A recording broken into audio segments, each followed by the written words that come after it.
Bruh, that whole interaction right there. Oh man. Bro.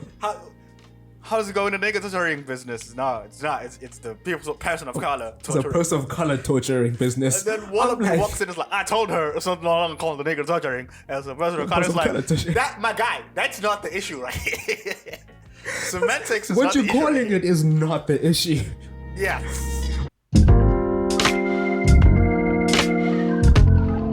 Yes. Ladies and gentlemen, welcome once again to the Chilli podcast. I am Jobadiah Tanhouse, and it is always with me. Hello. This is Python the 7th here. How you doing today, though? Today's a good day. Chill day. I didn't go to work, which is always a good day. But yeah, other than that, how are you doing? Yeah, today was a chill day. I just had a banana, so I'm in a good mood. Did you know that bananas boost your mood? Huh? It's amazing. Yeah, if you're sad, some bananas will boost your mood. Is that scientific? It is scientific, because I also looked it up. I'm going to be telling hella people to go eat bananas now. Hey, you know, man, I just lost my job and my kids, and I don't know what the wife is going to say. Have you had a banana? Here's a case of bananas. You'll be fine. Like that's going to be the new thing. Maybe it's a psychological thing, because you think they will, they do. But no, bananas contain tryptophan, an amino acid which the body converts to feel-good brain chemicals, serotonin. Holy crap! The brain chemical is known to help relaxation, improve mood, lessens anxiety, and generally makes you feel happier. That is amazing! That's why I'm so loud! I just had a banana right now! Get yourself a banana every time before we record, and we all gonna be loud. You know, I need to get myself a banana. I feel like that's what I need in life. Yes, you need, yes. If life gives you lemons, get bananas. Get bananas. That's my new saying now. Today, we are talking about the extraordinary Three Billboards Outside Ebbing, Missouri. The title alone was like, yeah, you should watch this. Like, it's got a very interesting title. Here's the thing. I thought the title, the first time I watched it, I thought the title was like poetic or something. Nah, it's literally just Three Billboards. It's Three Billboards. It's very literal. Missouri. It's literally about 3 billboards outside. And you know what I like about it? In the first minute, or like maybe the first few minutes, we see 3 billboards that are like, well, billboards that have nothing on them. And it's actually just 3 billboards, and she put something on them. And they billboard throughout the whole film. Yeah. The whole film, they billboard. In a way, it's not the main. The billboards are important. Yes. What? Can you give us a short IMDb description of the film? I wonder what it will say. Oh, that's interesting. Okay, it says, according to IMDb, a mother personally challenges the local authorities to solve her daughter's murder when they fail to catch the culprit. Oh wow, I was not expecting that. That gave more information than I thought. Yeah. No mention of the billboards. And they're on the title. Yeah. Oh, that's interesting. That's very interesting. 3 billboards outside Ebbing, Missouri. That's exactly what the film's about. What I didn't expect, especially with like the subject matter, right, is how funny some of the scenes are. Yes. Oh, and they're so good. I'm sorry. This is not the type of humor I expected in a film like this. But it made me realize that, like, I don't know, it feels like you can't run away from funny moments. Yeah. Remember when we watched Manchester? Yeah. It also had funny moments. I did actually. I think it's because when you put different interesting characters together, something funny will happen. I don't know, maybe it's like a great skill that the writers have, or something natural that happens. And it's also like these people are humans. They're not going to be like serious 157 times in a day. They're going to be humans. They're going to do what humans do. And like the director's like, well, I'll show you all of this instead of just handpicking to show you like the serious moments because it's a serious movie. Yeah. It's not realistic to be like sad the whole time. I'm trying to think of a movie. The whole time. I'm trying to think of a movie that is sad, but also with no funny moments. I'm sure there's one or two. I'm also sure they're not that good. Or some probably are, actually. But yeah. Yeah. I think also if a movie is like that, it has to be really good because it will start to feel pretentious. Yeah. Because even in comedy movies, there are sad moments. I mean, yeah. Because I think if you stick to one thing and you don't do it good, there's a huge chance of you falling flat on your face. Yes. Because there's even funny moments in horror movies. Yeah. Horror. Marriage Story was sad, but it had funny moments. I think, no, here's my thing. My theory is the writers themselves, they balance out humor and comedy. Humor and comedy? What did I just say? Humor and sad parts. Oh, okay. I'm like, what do you mean humor and comedy? Because the Green Mile is also sad, but there are some funny moments. Yeah. But there are also some. Yeah. It's all about like getting a good balance between the two. Yes. I think if we go high, the lows they hit the most. Yeah. Yeah, because the movie has to be a roller coaster. It has to be. I think what makes it really work is the roller coaster, because you don't stay in like one constant feeling. You have your ups and downs. Your highs, your lows. You're even lower than lows. You know, I think that makes it a really, really cool balance to things. Yeah.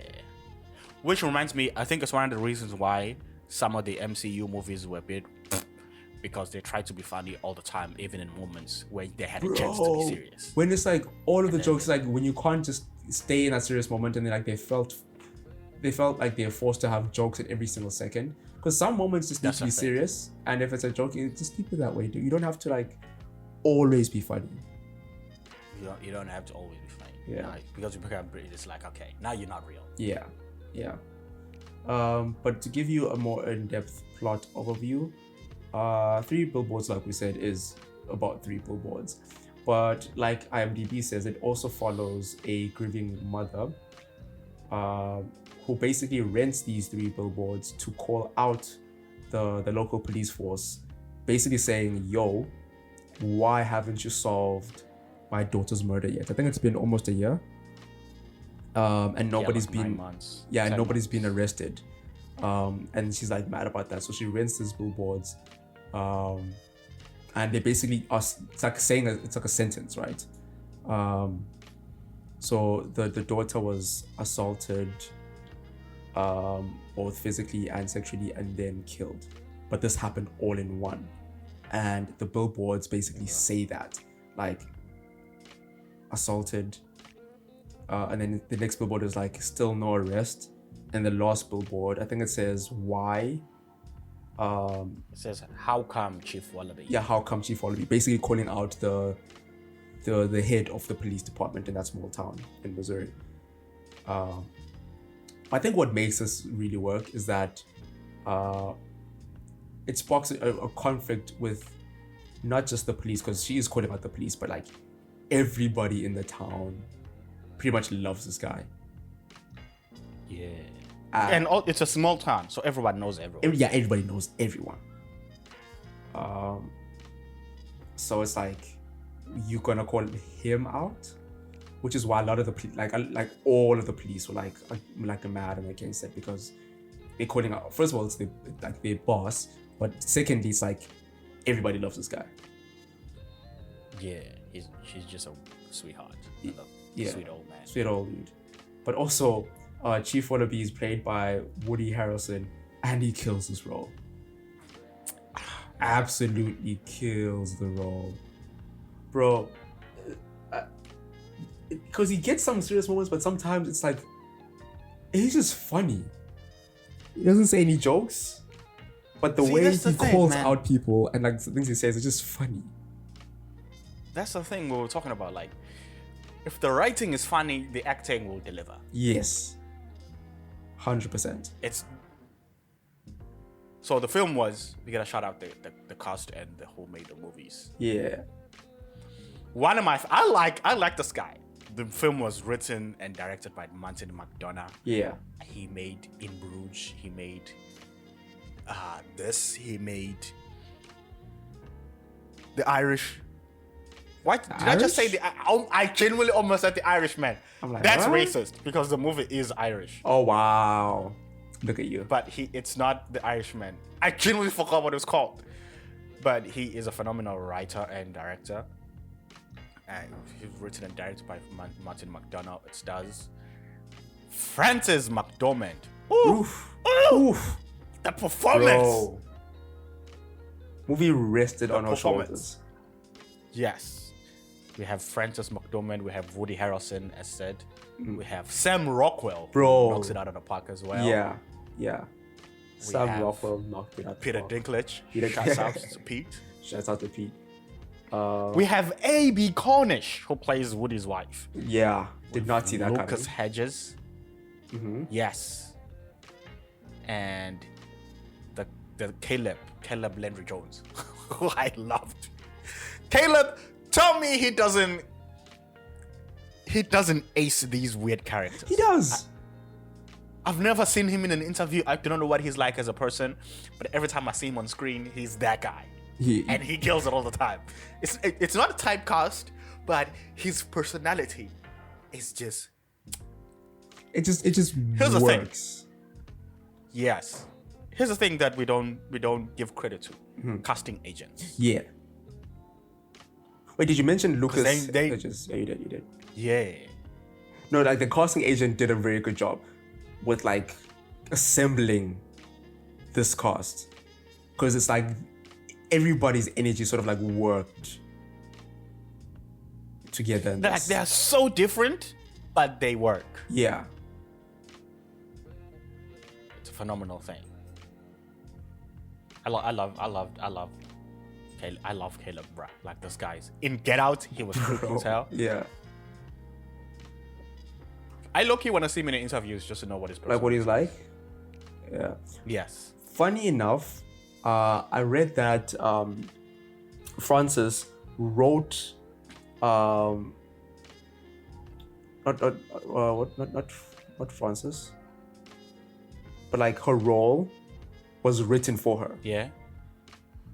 I mean, I'm not surprised. Yeah, like they had her in mind, and like they were writing the writing Mildred, the mother, with Frances in mind. Like she's the only person who's gonna play this role. We're not holding auditions. We are writing this role for her. Bruh. And I'm like, she delivers. That, I mean, straight out the park. From the moment she's on screen. And here's the thing I love about Frances' performance. Yeah. She doesn't do much. It's very, bro, but she does all the necessary things. Yeah. It didn't feel, at some point it felt like this is just a woman who's grieving. Exactly, yes. A woman who's grieving, genuinely not like an actress. No. Yeah. We are watching real role. And the crazy thing is, her personality is like chippy and hey guys. But then when you look at Mildred, she is that kind of woman. It was amazing. Also, what I love about this movie is I was watching an interview a couple of months ago. Not a couple of months ago. A couple of years ago. Oh my god. It's not necessarily, it is an interview, but it's more like, it's like an interview / lecture, if you may. Yeah. But it's a screenwriter, Michael Hugh. One of the things he says is the number one problem that ruins a script is when a character does not have a clear goal. when the writer is trying to be too metaphorical and too vague and thematic, and there's no clear visible goal. This movie tells us the goal immediately. Bro, there's no guessing. You know exactly there's what zero the goal guessing. is. Yeah. Exactly what it is. And She from the puts beginning billboards, too. bruh. And usually, if you've watched movies, what I'm saying, if you've watched movies, anyway, movies. Yeah. Usually in movies, we'll like in the first act, we get introduced to the main character and her life, maybe her going to work and everything. Yeah. And seeing her looking at pictures of the kid, and we're like, oh, what happened? And then she sees the billboards in maybe 15 minutes in, and minute 20. That's when this movie's like, nah. Opening shot. We're getting into it, and you're like, okay, yeah. That's usually great writing. Yeah. Because we don't need anything else. We don't need all the fluff. Drop us right in the middle of the story, and we'll take us out when the story is over, and that's what we want. There's no fluff needed. No fluff needed. Oh no. I love how for me the opening sequence of this movie is one of my favorites, because it's just like, okay, she's driving, she sees the billboards. Bruh, even the way she looks at them and thinks. Yeah. It's such a nuanced performance. Cause you see the wheels turning in her head. In her head. I'm like, what is she thinking? What is she trying to? And this is the first minute. Like, she drives, see the billboards, reverses, and looks at them, and then you see her in your eyes. Like, okay, something's about to happen with these three billboards. Yeah, and we also know that the movie is called Three Billboards. So, what is she going to do with these billboards? Is she gonna write something? Is she gonna buy them, sell them, and then what she writes? Woo! Yeah. And when she goes to Red's office and she's like, what canyon can you not do? And the billboards. And then Red is like, it doesn't have to be something illegal. And he's like, all right, I guess we have a deal. And then I'm like, okay, what is she gonna do with the billboards? Yeah, what is she gonna ask about something illegal? Yeah. I was thinking that too, like, okay, what do you wanna write? What do you wanna advertise, first of all? Yes, what do you want to advertise? Because billboards are for advertising. But what she wrote was not what I expected. No. And also, it shows like, it immediately reveals what kind of character she is. Yes. Like, she is immovable. That's what she is. She's like, I'm set on this. This is what I'm doing. And until something happens. Yep. Bruh, there's so many, obviously it's a set movie. There's so many funny moments. One of my favorites is when she walks to the house and she's like, because Peter Dinklage was trying to highlight her at the club. Yeah, Yeah, and then she walks to the house, she's like, I think they're just trying to get in my pants. Father Montgomery. That's it. That's it for me. Ah, man, it was so beautiful. That was so funny. Beautiful. That was funny. Damn. Okay, wait, real quick. Let's talk about like the script breakdown and the script breakdown and the story structure of this film, because at the core of this film, if you think about it, this is a revenge story, in a way. But it's not your straightforward revenge story where it's like, you know, like the 24,000 Jason Statham movies. Someone gets killed, and then he's gonna I'm gonna take you out one by one. This is not an action film. I would hope so.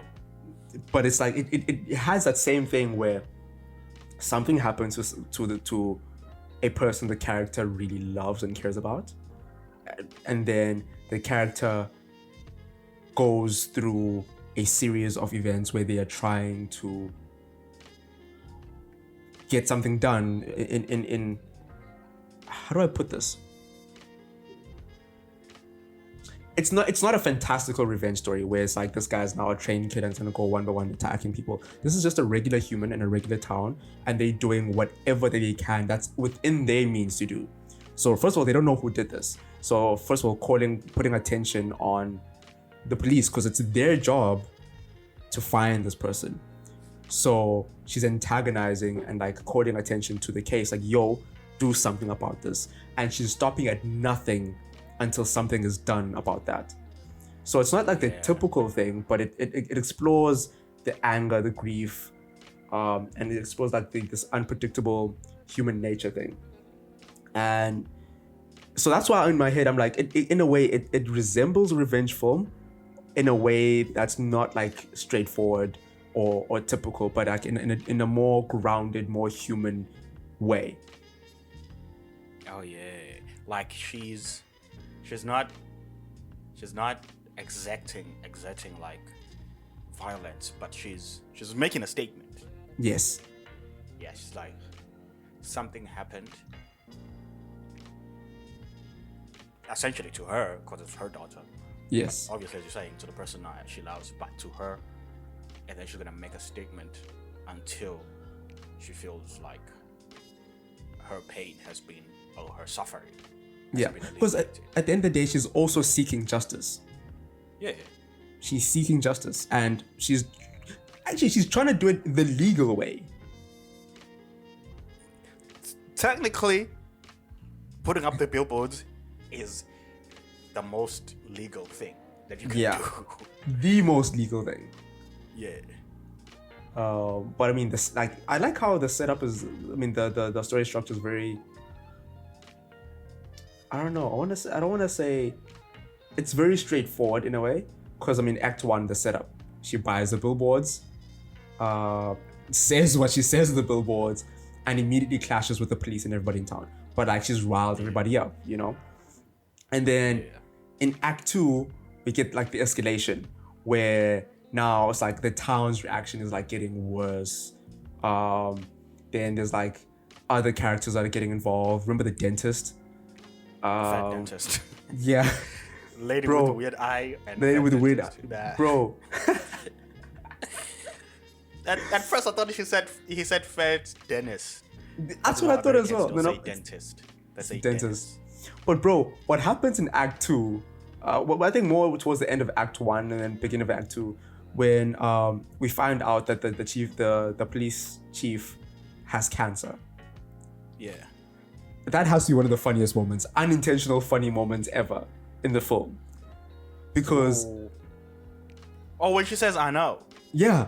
Like, because typically when like in these films, when someone has cancer, it's supposed to be this deep moment and people feel sorry for you, which obviously they should, and then they like stop doing whatever they're doing. I'll remember in Harley Quinn, the animated series. Yeah. When Harley Quinn is fighting these, I think Joker's like henchmen. They literally shoot at each other. They're shooting bullets at each other, right? Yeah. And then Harley Quinn grabs a random gun and then shoots a laser at this guy, but then nothing happens to him. And then the guy's like, wait, what did you do to me? And then Harley Quinn looks and it's a cancer ray. And then the guy's like, oh, you gave me cancer? That's kind of messed up, and I did it now.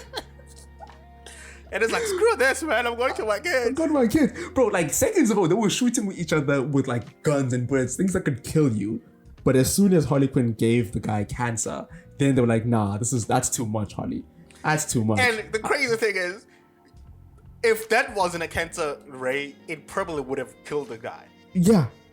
So in their minds, if we are goons, sure, you can kill us. You can kill us. Giving us cancer is kind of messed up, man.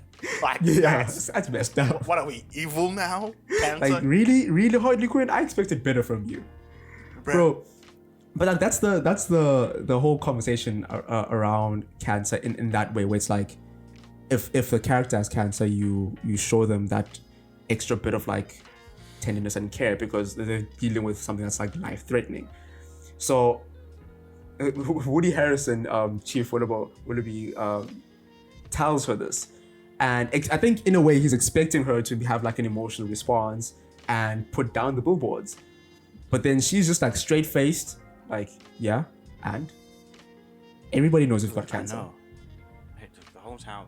The whole town knows. Still put those up. Like, ooh, Mildred. And then she's like, well, it wouldn't have been effective after you dead. And I'm like, literally, bruh. And you're like, damn, lady. Like, okay, the way we're saying it sounds harsh, but the scene, I kind of chuckled. Because of like, it just subverted all the expectations. Because the way Woody, like, first of all, Woody Harrelson was great in this film. Like, his face was like, wait, what? Bruh, Sorry, those what? micro. I think that's the thing that you get from great actors. All these micro expressions that, bro, you know exactly what they're thinking every single moment. Yes. You might not know. Okay, not exactly, but you get a sense of what's going on. You're not. Yeah. It's not just blank. Because I think some actors, they only act the big stuff, but in small human moments, we don't get that. We don't get that. You don't get the character coming through. Yeah, and with them, the face you're saying, the faces they make, the eyes, the faces, like, bro, the eyes, the subtle detail in the eyes, like the twitch or like the eyebrows. It's those subtle things, those human things. And I was like, I know exactly what he's thinking, and I found that a little bit funny. Yeah, there's one of the books I read was like, cheesy, not cheesy, but bad actors and directors think that good acting is when a person can act multiple things at the same time. So if you're saying, most directors apparently and actors like doing this way, when he's saying he's sad but laughing, and it's like that's no person can experience two things at the same time. But what happens is a person can experience two things at a very rapid rate, where he can go from A to B to C very quickly, that it looks like it's happening at the same time. Where it's like he's insulting him, but he's also flirting. Like those are not happening at the same time. But what is actually happening behind the surface? Flirting and attacking, those are all the outside. But you cannot act outside. You can act inside. And so when we see those micro expressions, probably the actor is going, do I do this? Yes, I'm gonna do this. Who's gonna stop me? No one. And then he does it. But he doesn't say that out loud. But the faces, those are all the moments. Those small, because obviously the brain processes information at a faster rate. Those things happen immediately. Yes. So the character can go from, I think you're gonna be sad. Oh, you're not sad? Oh, I understand. Yeah, you have a point. Because Chief Willoughby was like, I guess you're right. They wouldn't have an effect if I'm dead. But I expected you to be sad. But all those things happen. Yes. That it feels, because we're humans, we can pick those up quickly. Yeah. And then it becomes a great performance. Which I think Frances does that to a higher degree. She does. Her face, she can just think something like, dude. Yeah. Her face says so much. Also, one of my favorite moments in the movie. Man, this moment touched me. When Mildred drills a hole in the fat dentist, and then she gets arrested, and they low-key excited that finally we got her or something. Yeah. And then Willoughby and her having a conversation, and then he coughs on her face. Yeah. Did you see the gentleness that she had, bro? Yeah. She was like, it's okay. She's like, it's blood. She's like, I know, baby. The fact that she said, I know, baby. To me, that was like, she's not an evil woman. She's not an evil woman. Yeah. Yes. That moment right there. Yeah, she's a hurt mother. I think Very in that hurt. moment, like a motherly instinct came out / the caring, nurturing side came out. Yeah. And she expressed that. Yeah. Because, I mean, as a person, right? Like, you get that she's a tough, grieving mother, right? With, like, rage and resilience, right? She's very resilient. Yeah. But, like you said, she's still a loving, like, she's got that gentle side of her.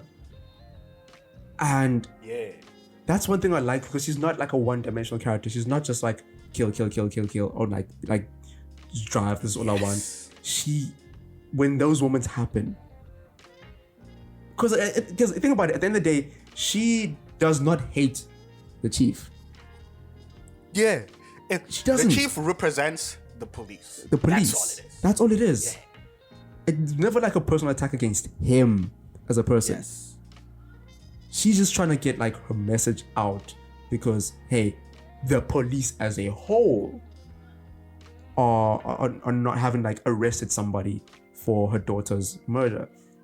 And the best person to put this on is Wally, because he's the chief of the police. But like, she obviously wouldn't like laugh at him like practically dying and coughing up blood on her face. So it's like that just a reminder that, hey, this person's a human. She's a mother. Yes. And that was a very nice touch. Yeah, she has compassion. Yeah. But as you're saying, like, she's a three-dimensional character. She is also deeply suffering pain. Yeah. Because of the loss of her child and how the child died. But the fact that we got all those dimensions from a character, from a simple scene of her saying, "No, it's okay, I know, baby," and then just gonna go cut someone, and immediately we're like, oh, yeah. Also, as the audience, we are reminded that we cannot hate this person. Yeah. Yes. We can't. There's also a moment when she's getting the billboards and then she's helping the insects at the window. Yeah. Yeah. That's a classic saving the cat moment. Yeah. But yeah. It works all the time. As soon as we see a character do something good for another human or another character, in this case, shout out to the dung bees. I don't know what they called. What is that animal called? I have no idea. Just call it a bug. It's freaking, you know it. A bug? Yes, of course it's a bug. Beetle, yes. Dung beetle, yes. You said that first. Who? You said that.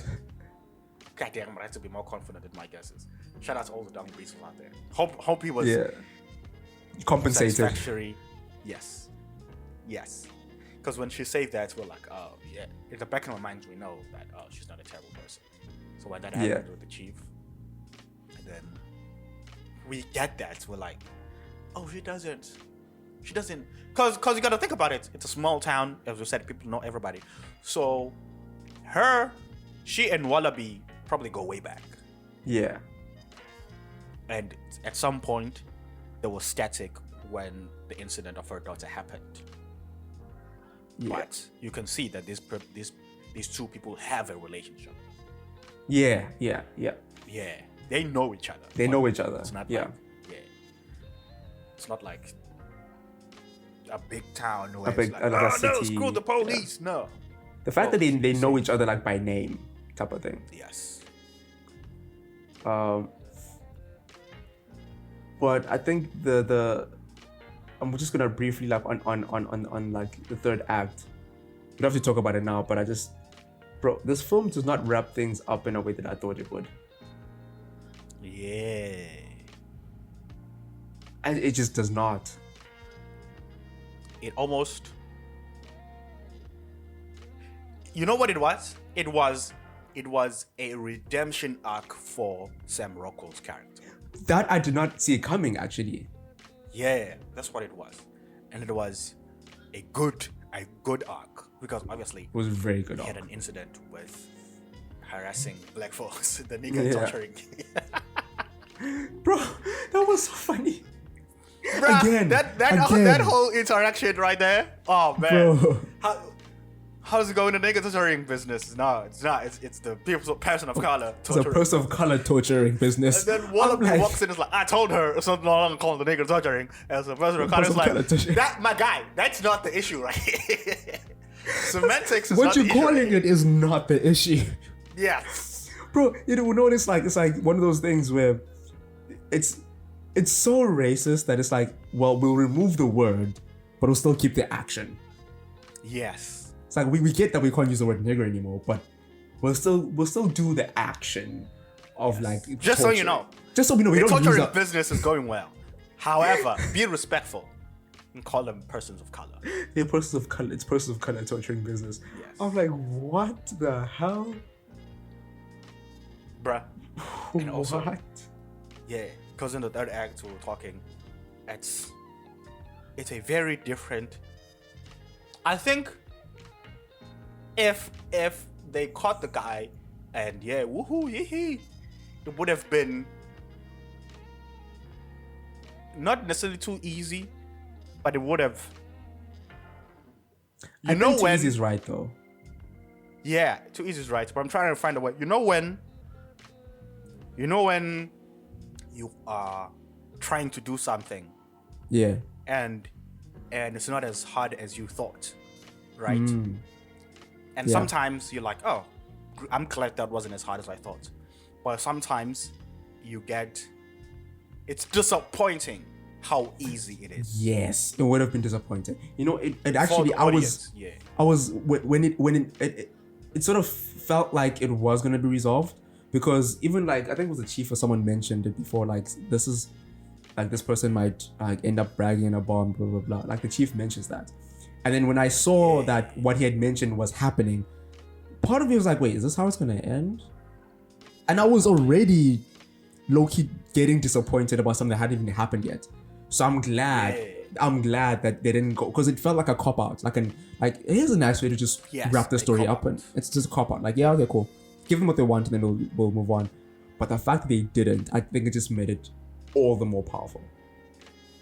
Yeah, it's like that it's like it would have been like that weight was way too heavy to just be lifted by a coincidence. A coincidence. Like, a coincidence is just gonna solve this. Like, we don't live in. You know what it is?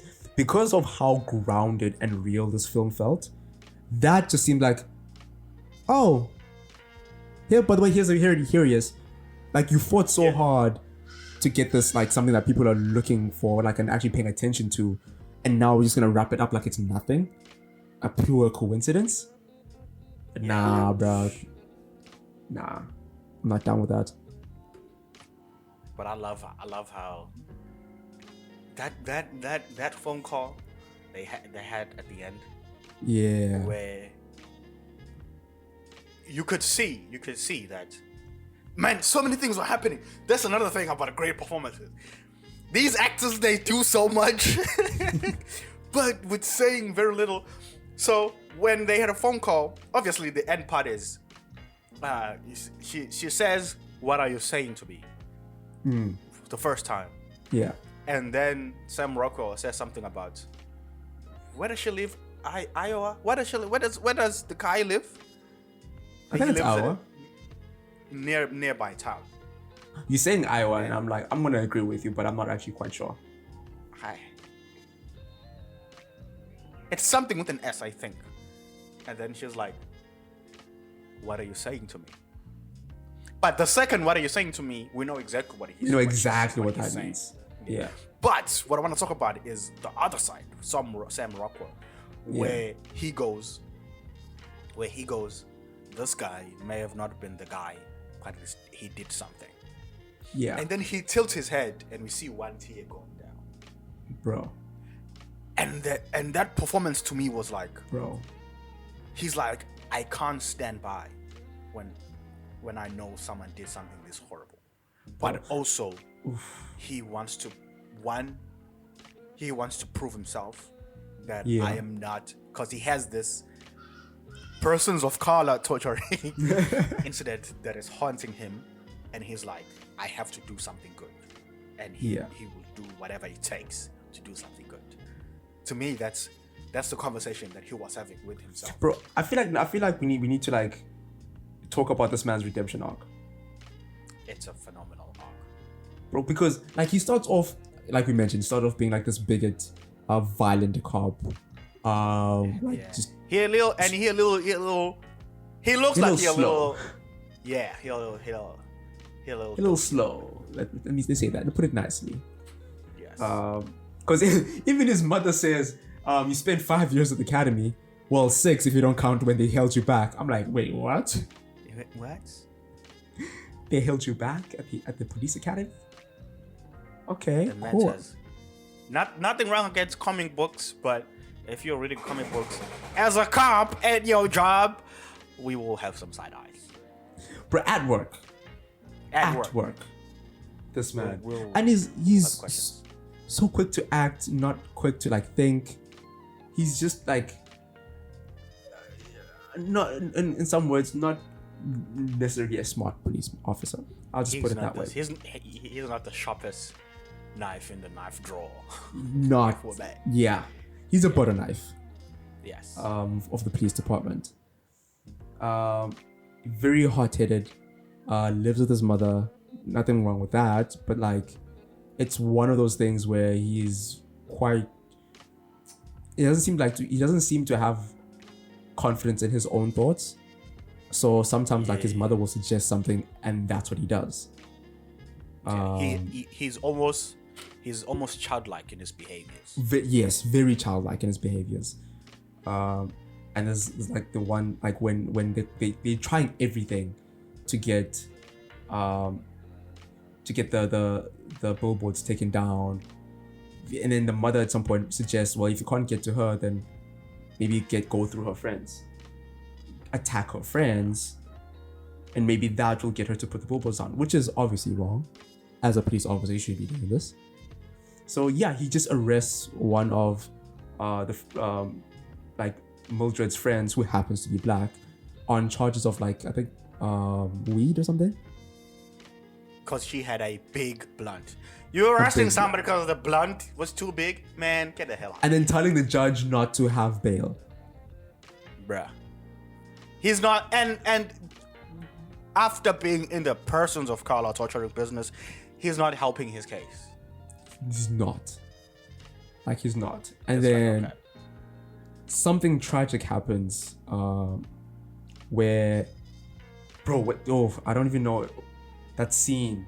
So this director, so Chief Willoughby we meet the wife. They're going out. They're going to like some lake fishing with the two kids, having a nice time. Come back home, wife's drunk, kids going to bed.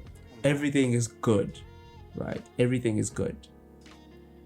Man, and then I think she was supposed to go clean up with the horses, and then he was like, horse doo-doo. And then he ends up going to clean up because she's very drunk. And has a margarita headache. Yeah. No, a Chardonnay headache. A Chardonnay headache, that's what it is. And he puts on this mask. What did it say on it? Don't open, call the boys? Yeah, don't open, just call the boys. Just call the boys. And then I'm like, wait, what? And then he takes a gun. And I remember I literally verbally said, no. And then I don't know what my saying no was gonna do. I don't know what that was gonna do. But man, he just pulls the trigger. And just kills himself. And the crazy thing is, bruh, Martin is so good at writing. I feel like he's so good at writing people. That sounds overly simplistic, but he's so good because there was no sign of this man being suicidal. None. Up to that point. None. We just see a happy and if usually when people post a person has unalived themselves, they usually post the last footage of them, and they look so happy and happy with friends, with family, or with like the wife, and they're like, those were the last moments before he did this, and we're like, oh, he looked so happy.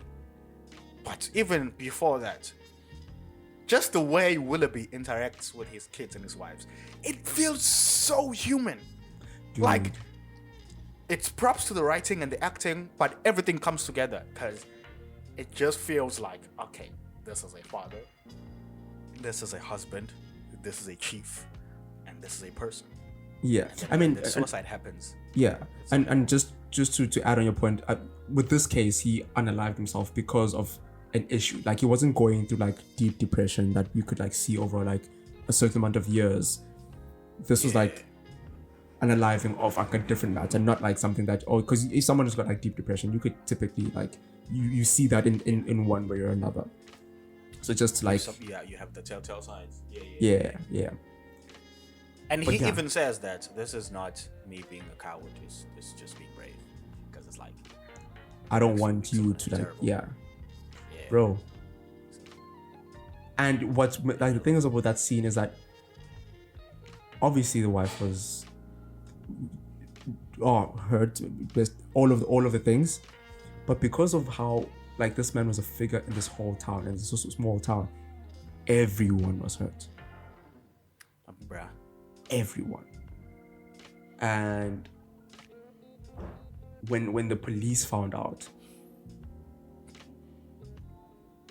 bro, like I remember all these men crying, and then it's like we've got this one scene where they're going back into the police station, and you know your man-child, Dixon is Sam, just there enjoying his music, enjoying himself. He's just there vibing to music because he's obviously doesn't know. And when he finds out, it's like his world shatters. And his first thing is not to think, but to act. Because his thing was, in his brain, and Amigos' brain was like, maybe it had something to do with the billboards, because the billboards are what was like, it was the talk of the town, basically. And the billboard was calling him out specifically. Like, still no arrests, like looking at him, and people thought like that was attacking him, like, and they didn't like that. Like there was everybody kept saying this, that we support her with like the whole thing with like her daughter. We support you, but nobody is supporting you attacking the chief. Like they kept going back to that, and I think now that he unalived himself, I think everybody was like, well, it could be Mildred Hayes' fault. And Officer Dixon's first thought is, well, he looks across funny enough, across the road from the police officer is the place with the billboards where they rent out the billboards. So his first thought is, I'm gonna do something about it, and beats the living shit out of the person that like runs that place, and throws him out the first floor. Just chucks him out. That single take though was amazing, bro. Because I saw it coming and I was like, oh wow, are we not gonna cut? Like it will be like at the back of my mind, I had seen the movie before, but I didn't remember the single take. But at the back of my mind, I'm like, as soon as we had a close up on him, instinctively I was like, it would be terrible if the director cut this sequence. I remember thinking that, because I knew he was gonna throw him out the window, but I'd forgotten about the one take. I was like, it wouldn't make sense for the director to cut here, and he stayed, and I was like, yes, let's go. No, because it was impactful, because we were just there. We're there on this action. This is what's happening. Yes. And we're in this moment. Also, it felt like Dixon is afraid of Mildred, but not of Red. Yes. So he's gonna go after Red because he can, and Mildred intimidates the living daylight out of most people in the town. And yes. Dixon is like, okay, here's my target. Also, would we be wrong if we said that Dixon looked at Willoughby as Willoughby had a father figure? Yeah, definitely a father figure. Definitely. He respected him. He constantly wanted his reassurance. His assurance and approval. Was always like, what are we doing? You're a cop. Yeah. What's with this thing? Yeah, Willoughby every time was like, I got her. She's right there. She. There was even a moment where she's like, when he came through and he was like, there's been a couple of complaints. It's like, who complains? Like, the lady with the weird eye and a fat dentist. Like, to him it was like, I did my job, and you asked me for something, and I have it right here, Dad. There it is. And then Willoughby's like, the Mildred Hayes case. No. Right. Bro. For him, we could see that he has because even Willoughby says you have this hate and anger that is misplaced because of what happened with your dad. Because Pops died and he had to move in with his mother. So he has this anger and this pain as well. Yeah. But his hate and it manifests itself as hate. So he constantly wants to punish people because of what he's feeling. Yeah. And so he's lashing every time out. there's Basically. an outlet, lashing out. Something happens, he has to lash out to someone. And at the end, it almost feels like he is lashing out to the correct person. Yes. And it's like, I am now doing good. Like I'm doing something because it's like all this time I've been, doing horrible things to people because of the pain that I'm feeling. But now he's like, I'm doing something terrible because this person did something terrible. Yeah. But it's also like, I think it's going back to like the father figure thing. So obviously when he unalived himself, he left notes, I think 2 to his wife, 1 to Mildred, and then 1 to him, to Dixon. And the desk officer was like, hey, the letter's here, we'll leave it at your desk. So when you come by, and also another thing, because he obviously is this white cop, he didn't expect to ever lose his job, and still had the thought that, no, I'm gonna get my job, especially because a black person took over. It's like, a black guy took over? What? And he fires me on first day? What? There's even that moment where he's like, I don't know what's going on. I don't know if I'm fired or suspended. He's like, fired. You got fired. You fired. Yeah, what's the confusion about? Yeah, eesh. That's like another side story about like how the racism in the small town is like invisible. But going back to Dixon, the moment where he goes to the police station to read the letter, still with headphones on, and that's when he sort of like, I think that's when the redemption starts, because that's when he gets the ultimate approval from the chief. Oh yeah. Because that's when the chief tells him like, this is, you don't have to be like, you can be a detective, you can make it past this, you can be better than what you are now. And I think these are the words that he's been always looking for. Yeah. It was just sad that it happened after the death. And that also happened to be the same moment that the police station gets burned down with him inside it. And I think his first moment of like heroism is that out of everything that was burning, the one thing that he made sure did not burn was the case file of the daughter. Yes. That was the one thing he was like, this will not burn down. So he jumps out the window with it burning. He's burning, so he puts the file away from him so that the fire that's on him doesn't burn the file.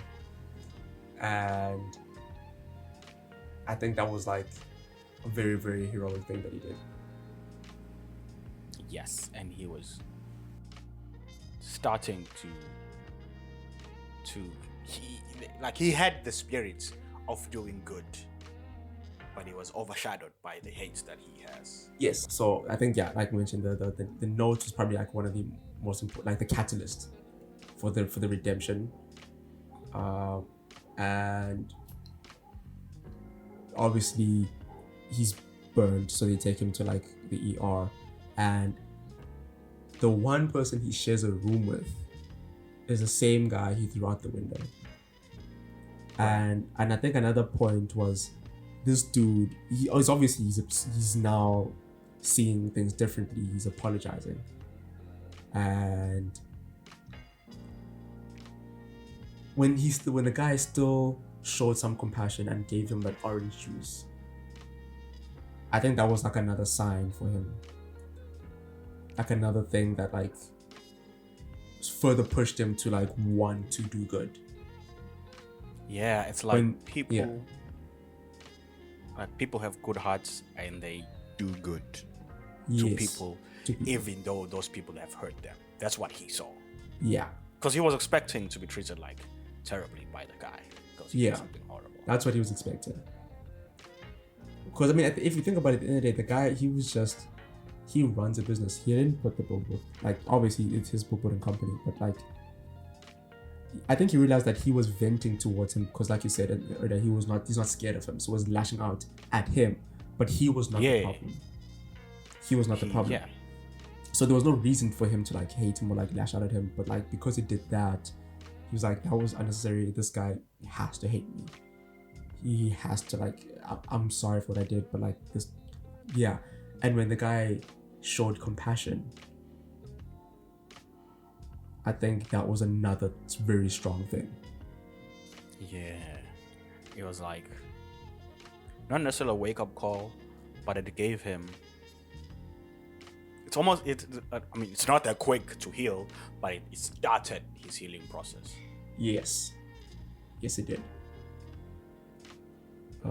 And that's why also you could see that when obviously he goes to the bar, that interaction happens, and then he gets the DNA. Yeah. And when he goes home and he puts the thing in the evidence thing, he has the kit in his bathroom. So it felt like, if you know when you're a child and you have your guns because you want to be a cop when you're old, and so you have your thing is there. It felt like that, like, oh, now is my chance to do the thing that I've always wanted to do. Mm-hmm. And in the bathroom you have your test tubes and evidence things, and it's like he's excited to finally do something. Yeah, good. I think that was also, like the one moment where he's like, I can actually like do the thing now. Be a detective, because those things are like, I'm not savvy on the cop business, but I think what are they then if he's not a detective? I think because it's such a small town, I don't think they've got detectives. I could be wrong. I think like a beat cop is what they call them. A B cop? Beat cop, like a regular cop. I don't know. But it's gotta be like a like almost said medical term, like a legal term. But anyway, lower than detective, because Wallaby is chief, so he's obviously higher than he's in charge of detective. Basically, when he said you can be a detective because I know that's what you want, and we get shown that's true, that's always what he wanted. He also after that letter, he got that push and he started believing that he can be a detective. So when he got the chance, he took the chance. And he was like, oh, I can actually do this. Yeah. You gotta tell people they can do things, man. You never know what someone is trying to do, and maybe they don't believe. Maybe all they're waiting for is one word from you to say, "Hey, man, you can do it." And then they're like, "Yes." And don't go like, fighting people at bars, though. Yeah, don't do that. Don't do that. But I think also like bossing, because like, even though like ended up not being the guy, but like he definitely heard that okay, this dude has done something messed up, which like goes back to the end where it's sad that it wasn't the person that they've been looking for the whole movie, but it's like this person did something. He definitely did something, which is why that call at the end and like that drive home, like when they were driving to the place, I think it was like a powerful ending. Yeah. It was, and it was like, oh, and that scene when he's in the bathroom and the mother is knocking, that kind of broke my heart. Yeah, because the mother was like, I mean, obviously seeing your son, it also showed that in a way his mother also still kind of saw him as like his little boy. Yeah. So when that happened, it's like, oh no, my and it's like, there's a grown ass man, but at the same time, as a parent, seeing your child coming home beat up after being set on fire. Yeah. Not a great sight. Not a great sight at all. Dude, but I just keep thinking back to that scene, man. Like, first of all, this phone call. Oh, what was that town? What town did you say? What was the what? The town that the guy lives in. It's either Idaho or Minnesota. One of those two. I'm gonna go with Idaho, maybe. Maybe Idaho. It has an S. That's my thing. It's either the town has an S or a T. It's Oswego.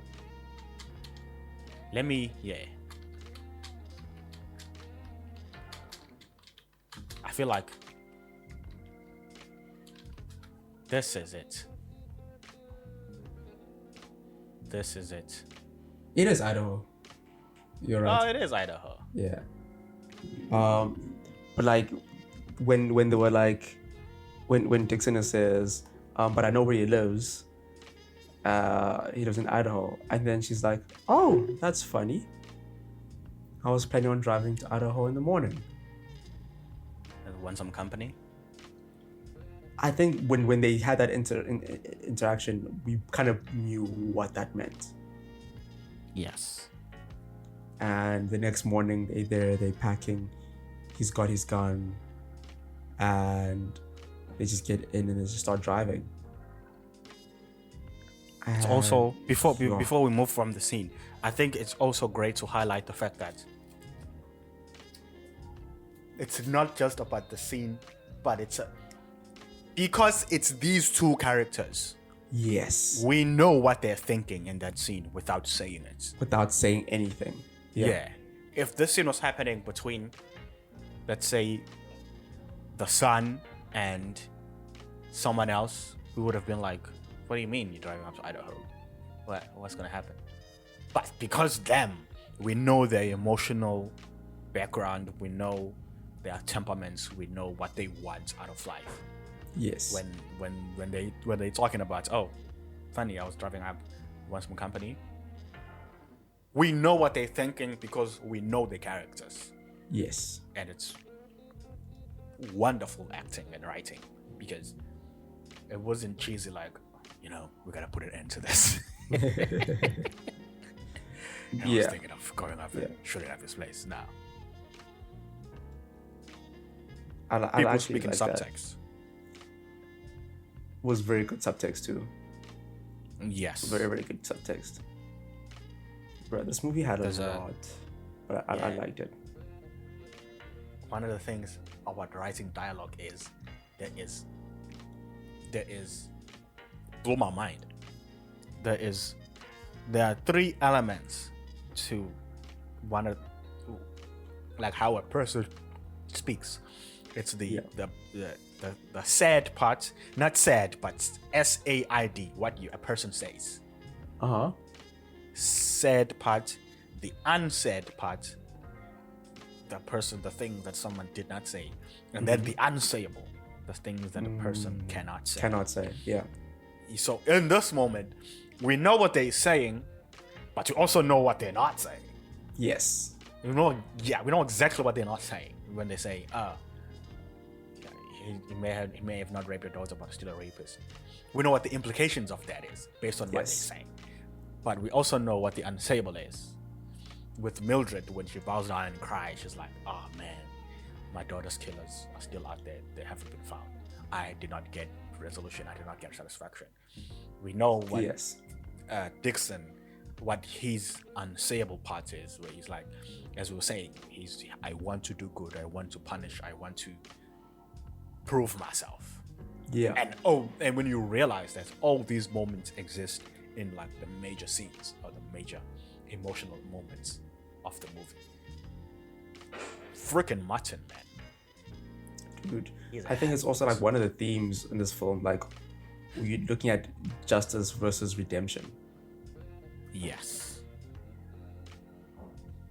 And we don't. Yeah. I also want to include. There's a lot of loss in this movie. People deal with loss. Yeah. Because you have obviously Mildred, you have Dixon who lost his pops, you have Willoughby's wife who lost a husband. It's also like how people deal with the loss. Yes. Okay. Real quick. Final thoughts.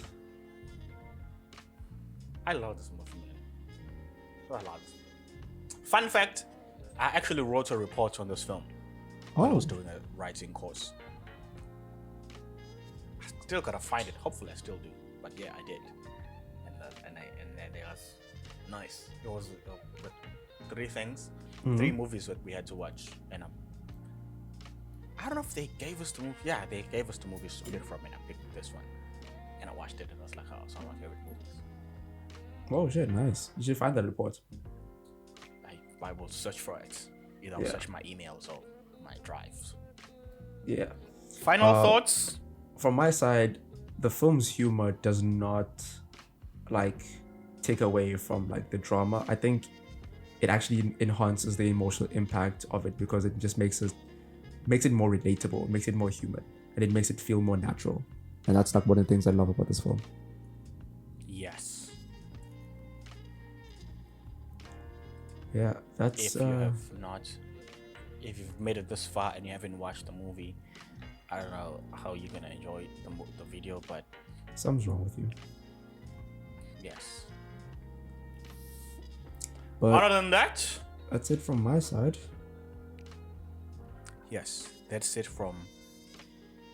I wanted to make a billboard pun, but I couldn't think of anything. Damn it! You tried. But yes, that is it from my side too. We shall catch thee next time. Next one. Alright, peace, people. Peace. Peace in tranquility. And I thought this was going to be a comedy. For those of you who don't know, in this information, ladies and gentlemen, we're going to give you some facts about animals. Did you know that cats are induced ovulators? I did not know that. I found out 2 weeks ago. Interesting facts. Well, that's all we had for the facts today. We'll see you next time on Fact Verse. We're back. Doom, doo, doo, doo, doo.